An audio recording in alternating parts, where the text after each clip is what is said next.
If you watch what went down at Phoenix Raceway this weekend, you already know something felt different about this one.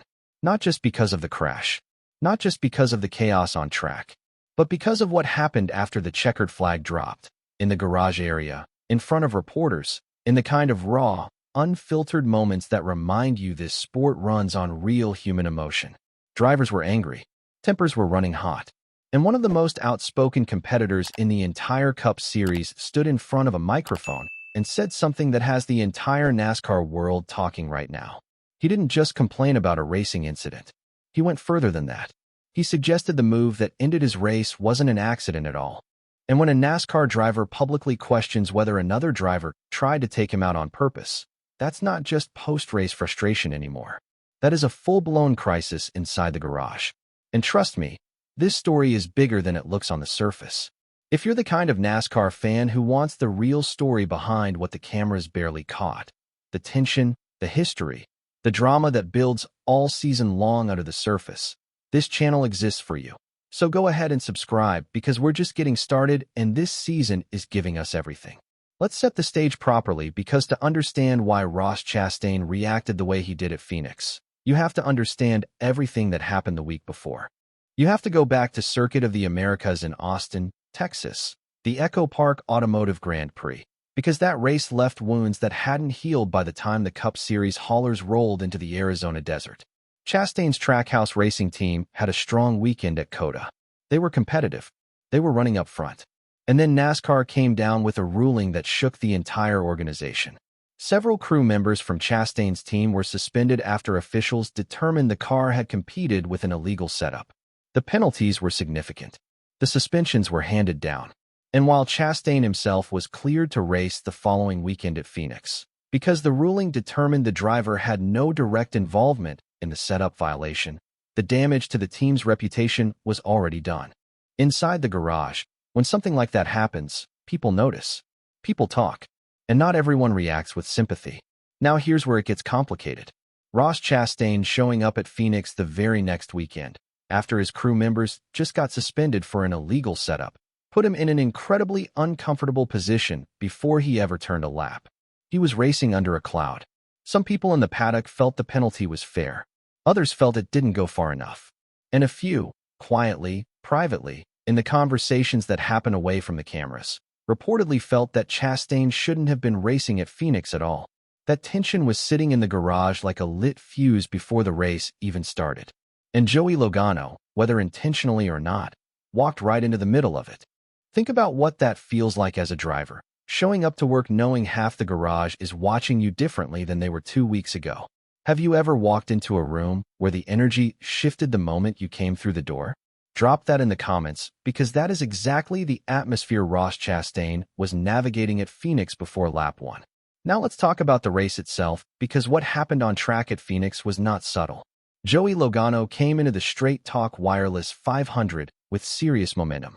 He qualified on the pole, which immediately told you that Team Penske had brought a genuinely fast car to the desert. Starting at the front at Phoenix is a real advantage. You control your own destiny. You avoid the chaos that tends to build mid-pack, and you put yourself in position to manage the race rather than react to it. Logano knew what he had. The team knew what they had. And for the early portions of the race, everything was tracking exactly the way a pole sitter wants it to track. But here's the thing about Phoenix, and about racing in general. Momentum in this sport can flip in a single corner. Early in the race, before the late race drama that everyone is talking about, there was already an incident connected to Logano that took Ross Chastain and Austin Cindric out of contention. The details of that first contact were disputed.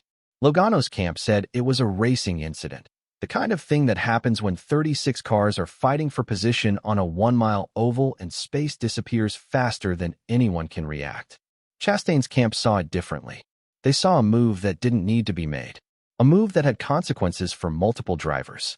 And given everything that had already happened with the COTA penalties and the suspended crew members and the garage atmosphere that was already running hot, that first incident didn't just cause damage to the car.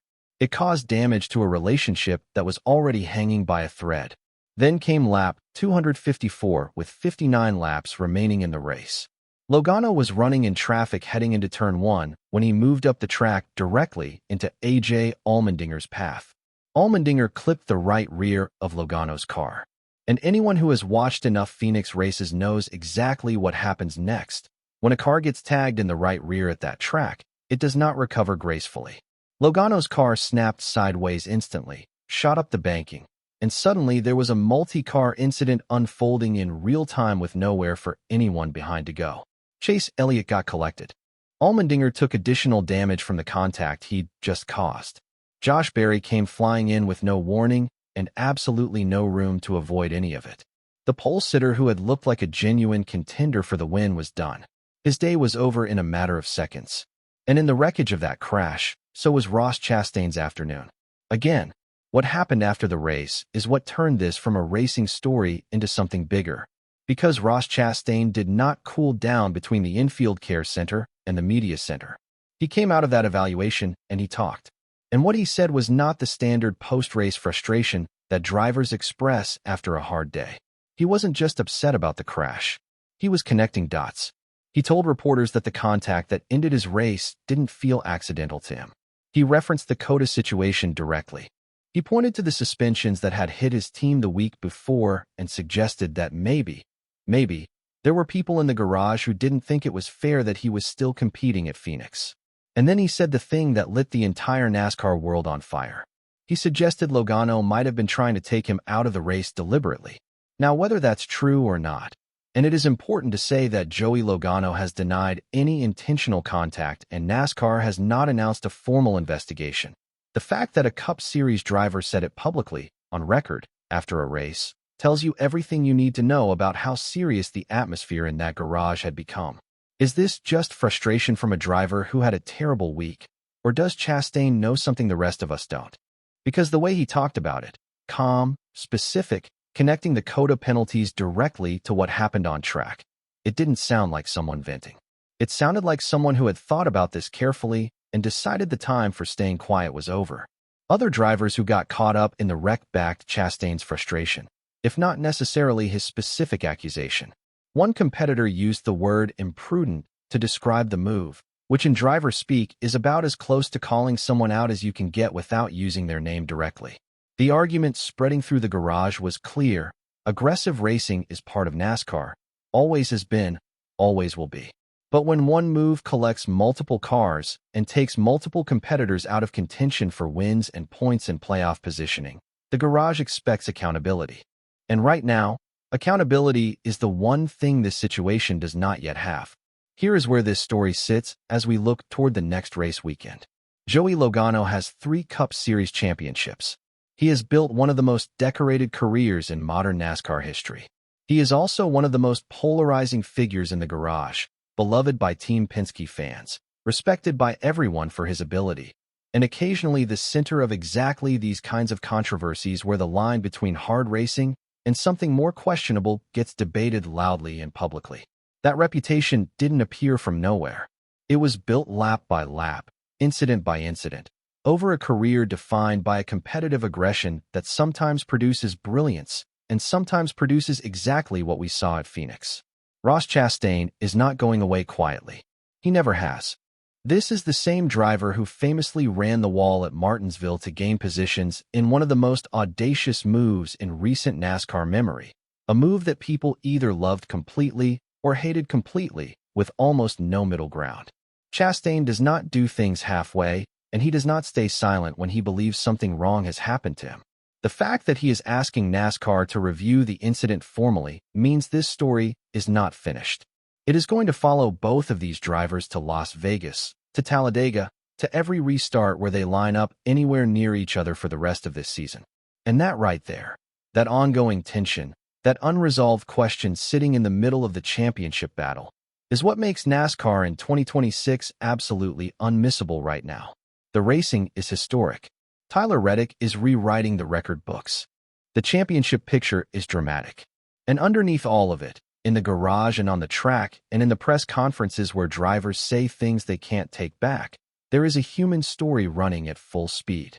If that's the kind of NASCAR coverage you came here for, honest, detailed, and present for every chapter of this season, you're exactly where you need to be. YouTube description: Phoenix Raceway gave us one of the most dramatic post-race garage moments of the 2026 NASCAR season. Ross Chastain didn't just express frustration after the crash. He pointed directly at Joey Logano and suggested the contact that ended his race may not have been an accident. With Chastain's team still dealing with suspensions from the COTA cheating scandal just 1 week earlier, the tension inside the garage was already at a breaking point before the race even started. In this video, we break down the full crash sequence, the explosive post-race reactions, the COTA connection that nobody is talking about enough, and what this rivalry means for the rest of the 2026 season. This story is bigger than one race, and it's far from over.